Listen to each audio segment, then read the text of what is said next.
मी या ठिकाणी शिवसेनेचा माजी जिल्हा प्रमुख, शिवसेनेचं सदस्य, मी आज माझ्या सदस्य पदाचा व शिवसेनेच्या असलेल्या पदांचा राजीनामा देऊन आज या ठिकाणी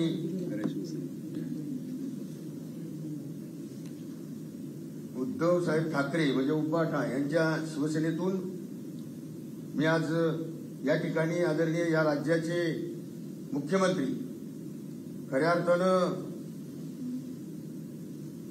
शिवसैनिकांचा कळवारी म्हणून मी आज आदरणीय एकनाथरावजी शिंदे साहेब यांच्या शिवसेनेमध्ये या ठिकाणी या सर्वांच्या साक्षीनं प्रवेश केला आहे।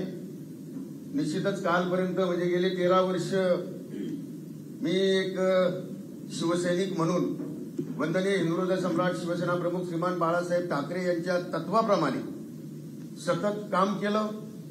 सतत काम करत असताना अनेक वेळा मी म्हणजे 3-3 वेळा मी लोकसभेला इच्छुक होतो। इच्छुक असताना पहिल्या वेळेला टाळलं, दुसऱ्या वेळेला टाळलं आणि खऱ्या अर्थानं आता तर वर्षभरापासून दीड वर्षापासून मी संपूर्ण लोकसभा ही फिरून या ठिकाणी संपूर्ण लोकसभेचा प्रचार प्रसार केला।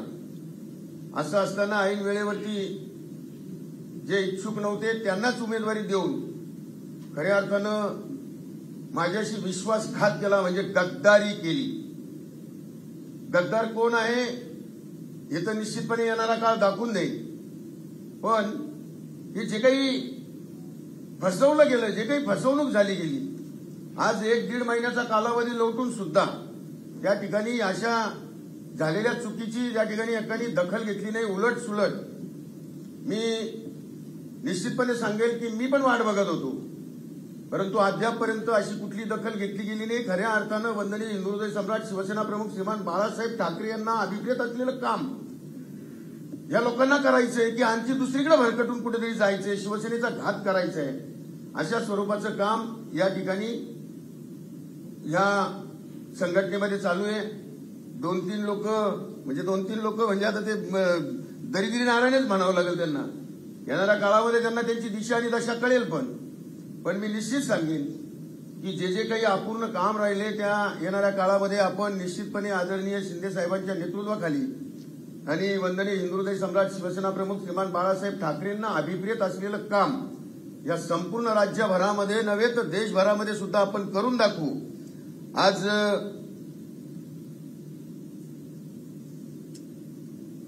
शिवसेना प्रमुखांचा विचार जर घेतला तर भाई, मी तुम्हाला एकदा 2001 साली जनतेतून नगरपालिकेची निवडणूक लागली होती। नगराध्यक्ष हा जनतेतून निवडला जाणार होता।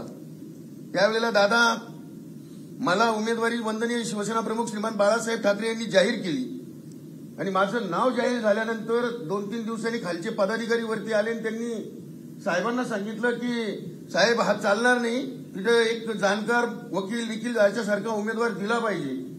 त्यांनी ज्या वेळेला जिल्हा प्रमुख होते त्यावेळेचे त्यांनी तक्रार केली, तक्रार वरती शिवसेना प्रमुखांकडे आल्यानंतर साहेबांनी त्यांना सांगितलं की 2 दिवसांनी या, मी तुमच्याशी 2 दिवसांनी बोलतो ह्या विषयावरती। आणि तत्काळ भाई त्या दिवशी वरतून स्थानीय लोकाधिकार समितीचे 30 लोक त्या भगूरमध्ये पाठवले गेले।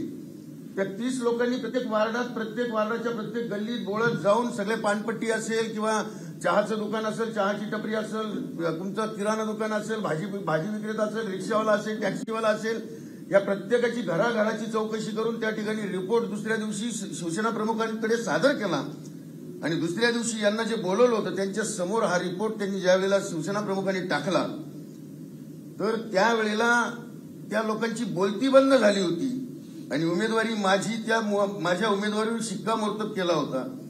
अशा प्रकारचं तत्व आणि सत्व आत्ताच्या शिवसेनेमध्ये या ठिकाणी उरलेलं नाहीये, तिथं त्या तत्वांचा अभाव दिसतोय आणि म्हणून हा अभाव करणारी जी मंडळी आहे ती त्या ठिकाणी मातोश्रीच्या अवतीभवती फिरते। मी निश्चितपणे येणाऱ्या काळामध्ये त्यांचं पाप जे आहे त्यांचं पापच त्यांच्या पदरात पडेल आणि ज्यांनी या ठिकाणी शिवसेनेचा म्हणा किंवा माझा विश्वासघात केलाय त्यांना येणाऱ्या काळामध्ये त्यांच्या कामाची पावती, त्यांनी जो घात केलाय त्यांचा केलेला घाताची पावती त्यांना या ठिकाणी मिळेल। आज ज्या पद्धतीनं मुख्यमंत्री म्हणून शिंदे साहेब या संपूर्ण महाराष्ट्रामध्ये फिरतायत. त्यांना अनेक लोक आता म्हणतात गद्दार गद्दार गद्दार किंवा काय काय म्हणत असतील, पण मी खऱ्या अर्थाने सांगेल की खरे पडद्याआड जर गद्दार लपेल असेल तर ते पडद्याआडचे गद्दार या ठिकाणी लपलेले आहेत आणि त्यांचा मी या ठिकाणी निषेध करतो. आणि येणाऱ्या काळामध्ये जे जे असेल ते खऱ्या अर्थानं वंदनीय हिंदुहृदय सम्राट शिवसेना प्रमुख त्यांना म्हणजे प्रेरणादायी असलेलं काम, वंदनीय आनंद दिघे साहेबांना त्यांना अभिप्रेत असलेलं काम आपण आदरणीय या राज्याचे मुख्यमंत्री एकनाथजी शिंदे साहेब तथा भाई यांच्या नेतृत्वाखाली करून दाखवू अशी मी या ठिकाणी सगळ्यांच्या साक्षीनं या ठिकाणी मी भाईंना म्हणजे ग्वाही देतो आणि थांबतो. जय हिंद, जय महाराष्ट्र.